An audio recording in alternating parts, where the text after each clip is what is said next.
So in this video, I think we're going to start putting the Veglia back together properly, as in like putting the balance wheel in, putting the hands on, the dial on, putting it back into the case. So finishing it off. Or at least put the motion muck on. Let's see how we do for time. Because I want to shorten these videos down a little bit. And have more videos. So that's good. So I think before we do the balance wheel, we'll put the motion work on and all the heavy dutier stuff, because the balance wheel usually comes last because it's more intricate and you can stand it like this to do other stuff before you put the balance wheel on, in case you need to. So let's get our motion work, which has always also been cleaned. Not to the same degree though, as I just found out. So first goes this wheel here. Just thinking, should I put the I'll put the Geneva stop on first. So this position is when it's fully unwound, and this position is when it is fully wound up.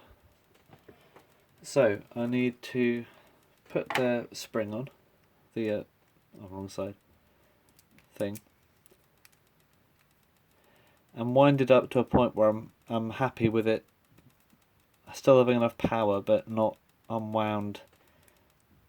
Yeah, not too far wound up, and I think this is probably it. We're probably at its limit right now. So for that, I think this position is for being fully wound up. So let's just put this on there, and it should line up pretty well. Can I go a bit more? Yeah, that's fine, isn't it? Alright.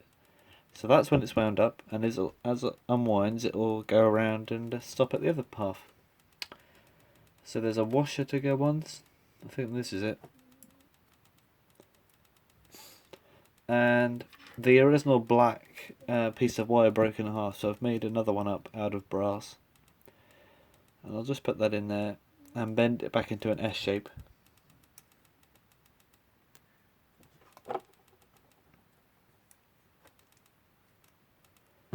And that just keeps it on there.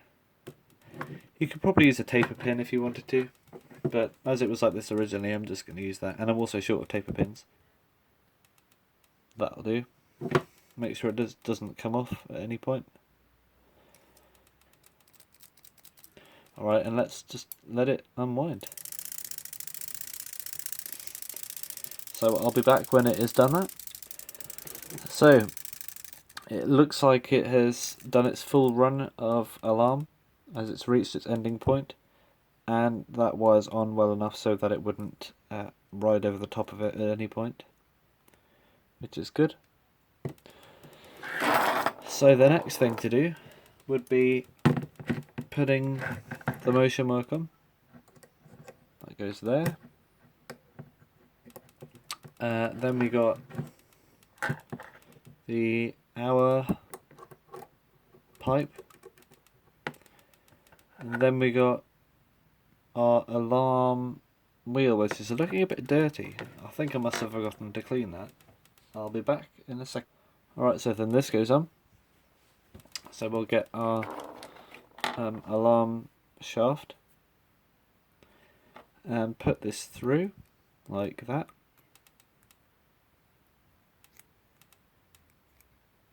There's something wrong there. And push this through there like that.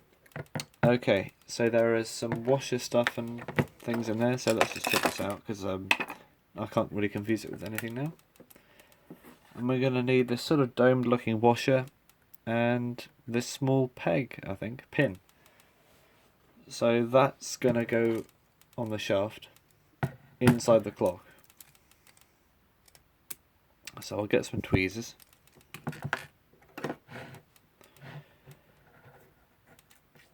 And I'll put it on.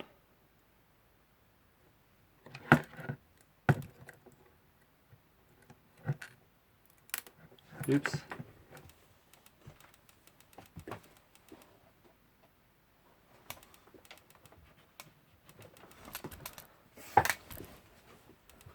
Stuff falling on the floor.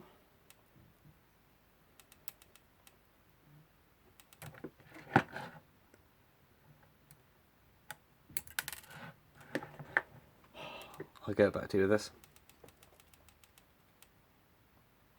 Okay, so the washer's in there, inside somewhere, and then we're gonna need to put a little there it is, another little bit of wire and a washer,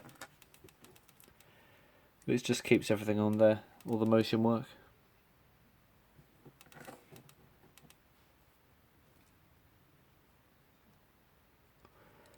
Like that, bend it around.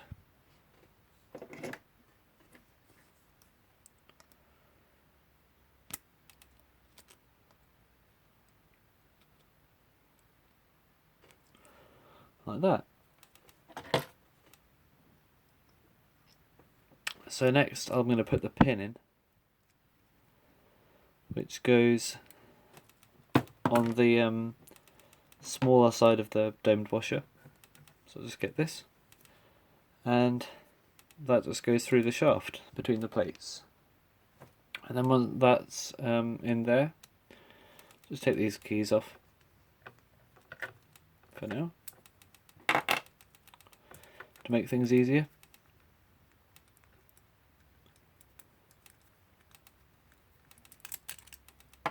We got a washer,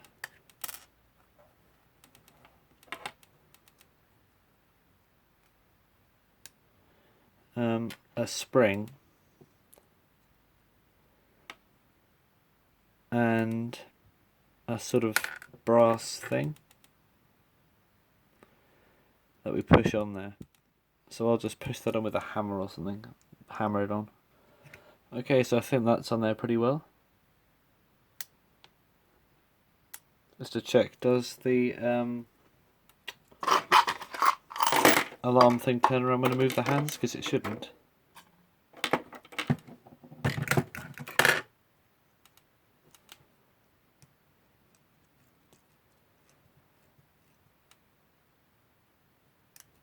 No, that's great, the tension's perfect. And just checking if the alarm will work.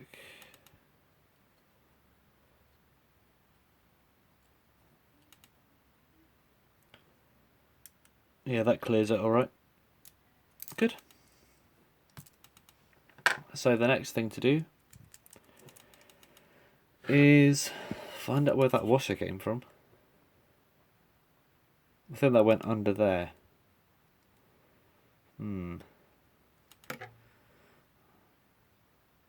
Yeah, it probably did. Okay, well I'll put that under there now, because I think I've forgotten about it. And I'll get back to you. Alright, so I don't actually think it went there at all, because the other one doesn't have that. So I think I must have just been the other top washer from there, from the other clock. So I've just put that there to double it up just for the extra thickness. So that should work better now.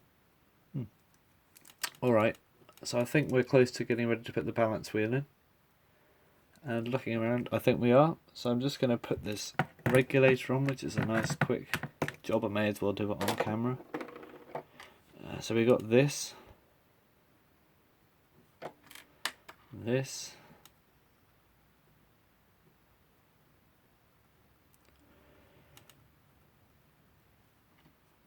and that balance cup. And this whole thing will just screw in that hole.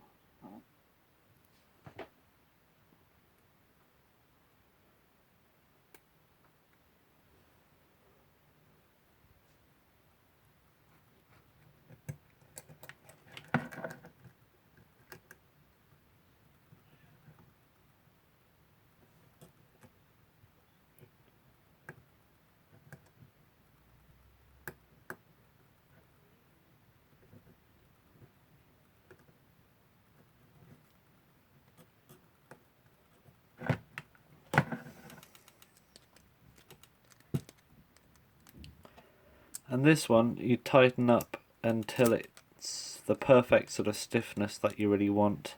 It's really up to you, to be honest, how stiff you want to make the regulator. If it's too stiff, then it won't move at all, and that's not what you want, because you want to be able to change the speed if you have to.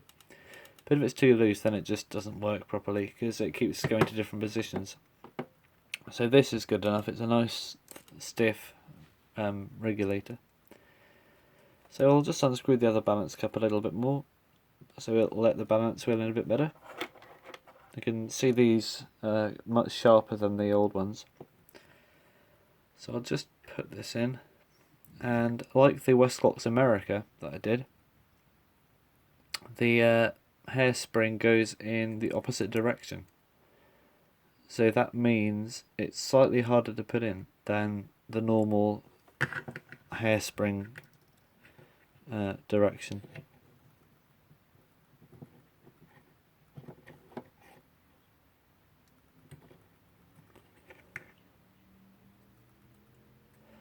Make it nice and loose for now, then I'll tighten it up when it's in. Thankfully though, they've put a kind of regulator in that allows you to put the spring in without threading it through. You can just push the spring around it, which makes it a lot easier.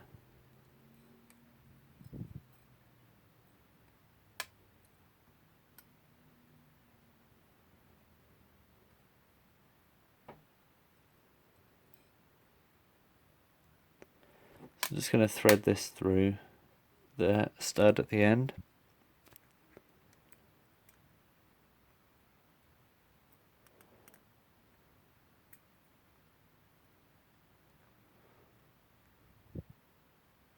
Which is quite frustrating, as you probably know.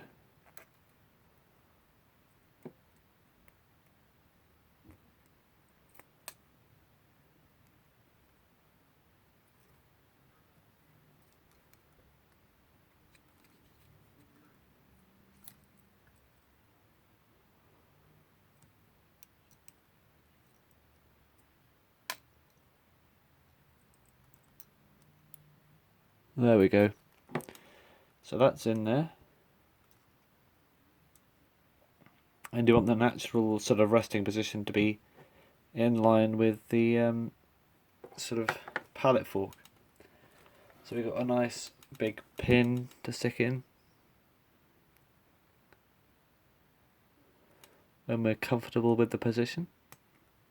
So I'll just stick that in there now. It's a nice level flat spring, which is great to see. So I'm just going to thread that thing through the regulator. So it goes over and around like that. Get it a nice even spiral by just bending the spring just to get it in the right place. Nearly there. Okay, that seems to be good.